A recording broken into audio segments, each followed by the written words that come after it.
Hello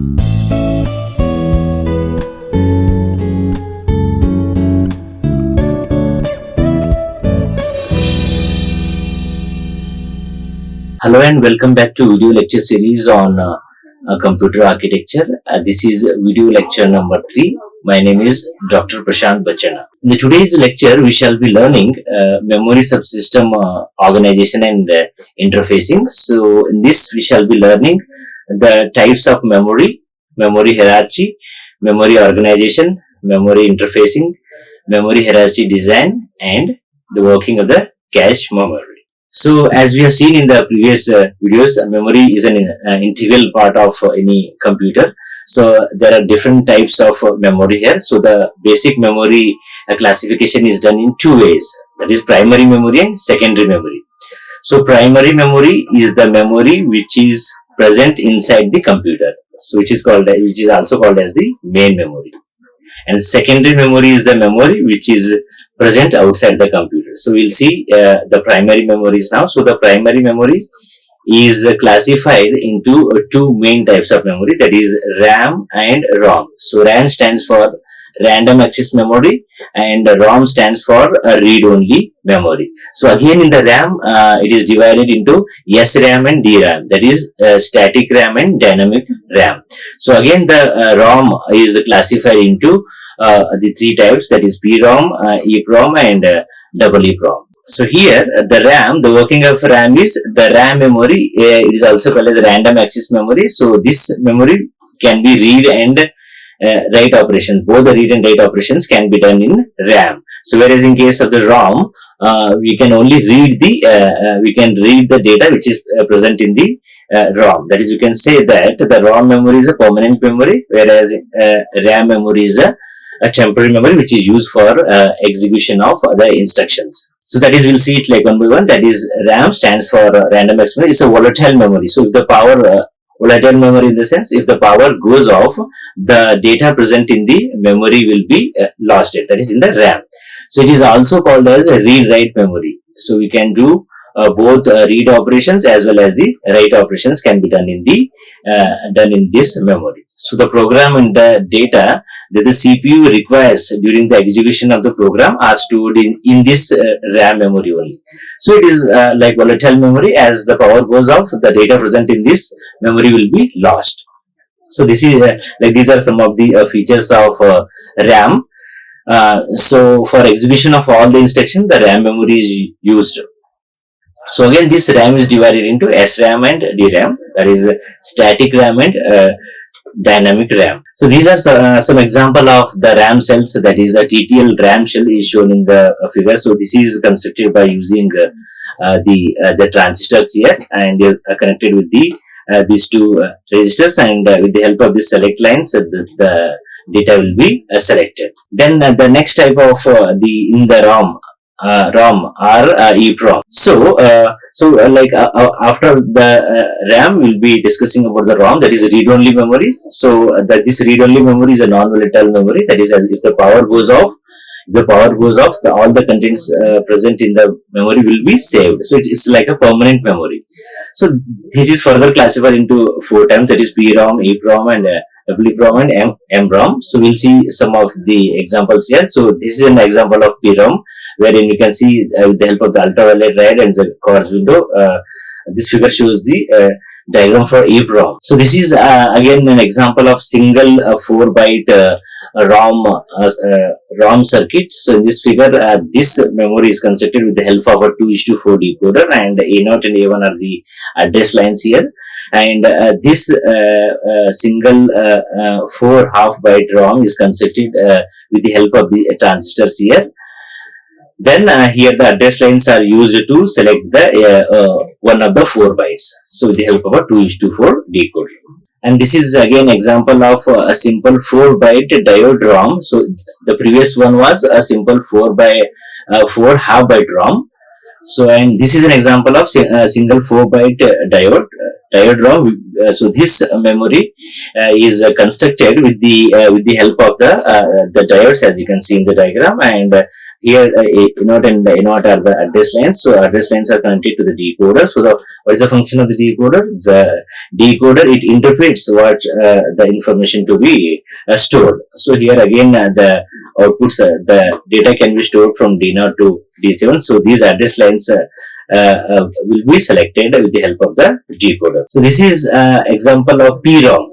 So 4-byte PROM, that is programmable read-only memory. This is a type of one more type of ROM. So this is constructed with the help of a 2:4 decoder and two address lines here. So decoder is consists of two inputs and the four outputs here. So one of these address lines will be selected with the help of this decoder, and as you can see the outputs from D0 to D7, that is 8-bit of data, that is 4-byte of PROM constructed with the help of these diodes.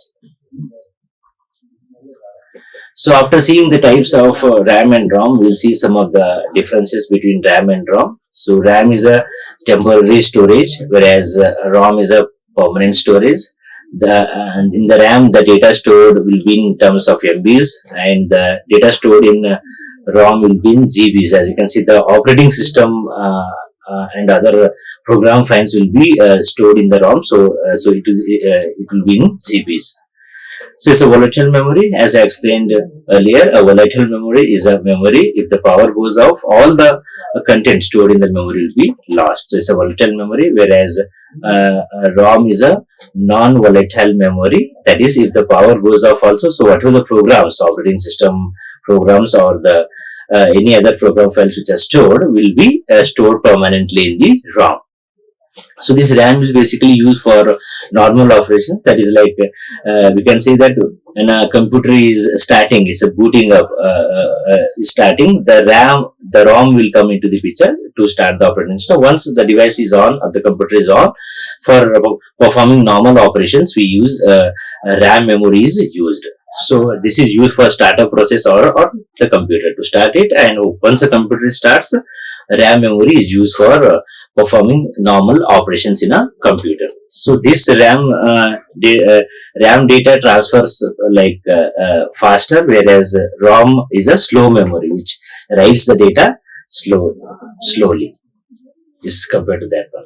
So we have seen the types of DRAM and SRAM here. Yeah, again this is an example of the SRAM. So now we'll see the two types of RAM. There is SRAM and DRAM. So these SRAMs are constructed with the help of the flip-flops or D flip-flop or any other flip-flop similar. So whereas DRAM is constructed with the help of the capacitors. So here in the SRAM, it holds the content as long as the power is available. Whereas in case of the DROM, it requires a recharge every few milliseconds to maintain the data. So SRAM is expensive, whereas DRAM is inexpensive, than faster than the DRAM. So SRAM is faster compared to the DRAM, which is because it is made up of the flip-flops. Then it cannot be, SRAM cannot store many bytes per chip, whereas DRAM can store more bit of data. So then the SRAM uses more power, whereas DRAM uses less power for operating. Then it generates more heat. SRAM generates more heat, whereas DRAM generates less heat, and this SRAM is used for constructing cache memory, where it is used for it is used in the main memory. So these are some of the differences between the SRAM and the DRAM. So this MOS static SRAM, this is structure of a MOS static SRAM. As you can see, this SRAM, static RAM, is constructed with the help of the two inverters. As you can see, this is one inverter, CMOS inverter, and this is another CMOS inverter. So it is built with the help of the two CMOS inverters, and remaining are at the inputs. It is having the MOS transistors. So MOS transistors, in the sense, you can use PMOS as well as NMOS transistors. So the SRAM, static SRAM, is constructed with the help of two inverters, and these remaining at the input and output, it is having two MOS transistors, either PMOS or NMOS, and the data is given from these inputs and the outputs. So both the read and write operations are performed with the help of these MOS transistors. Then again, this is like one more example of the organization of the RAM memory in the in the organization, that is for 8192 this one. So as you can see, the memory is basically, it consists of number of rows in the columns here. So here the line decoder is used, that is from A0 to A3. These 3 bits are used for the selecting the rows in the columns for read and write operation, that is data in and data out. That is, the read operations can be done with the help of these rows here, and the write operation is done with the help of these rows and the columns here. And this figure shows the characteristics of some of the, like the memories what we have discussed till now, that is RAM, ROM, and the CD-ROM, disk drive, and other magnetic tapes. So we'll see this comparison at the end. Yeah. So these first 3 parts of the memory are called as the primary memory. That is, RAM and ROM are called as the primary memory, and remaining memories like optical memory, erasable magnetic tapes are called as the secondary memory.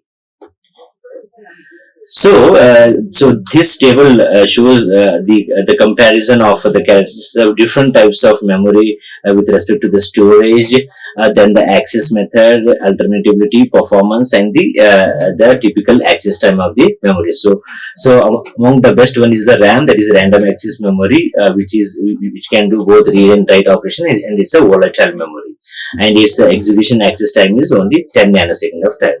Then the ROM memory, which is in which the operating system and other program files are stored. This is only read-only memory. It's a non-volatile, and the execution access time is 10 nanosecond. So apart from this, the next now like magnetic magnetic disk is a secondary memory.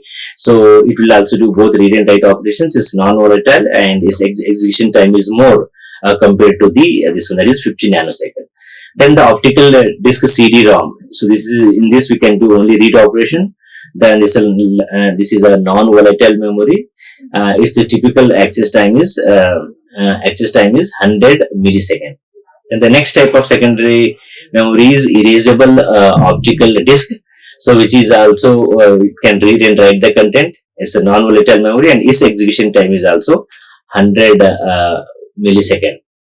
And the last type of the second memory is the magnetic tape. That is, it will do both read and write operations, and it's a non-volatile memory. Its time is dependent on the access location actually. So this table shows the comparison of characteristics of the different types of memories present. So how the memory is organized in a computer. So this figure shows this diagram for an IC 2167. So which stores 16K into 1 bit of data, that is. So select row select.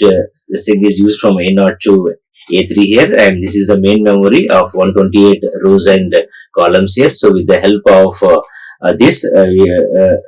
the rows and columns are connected with the help of these read and write operations, and the inputs D is the input given and D out is the output. So this shows how memory is organized with the help of the IC 2167.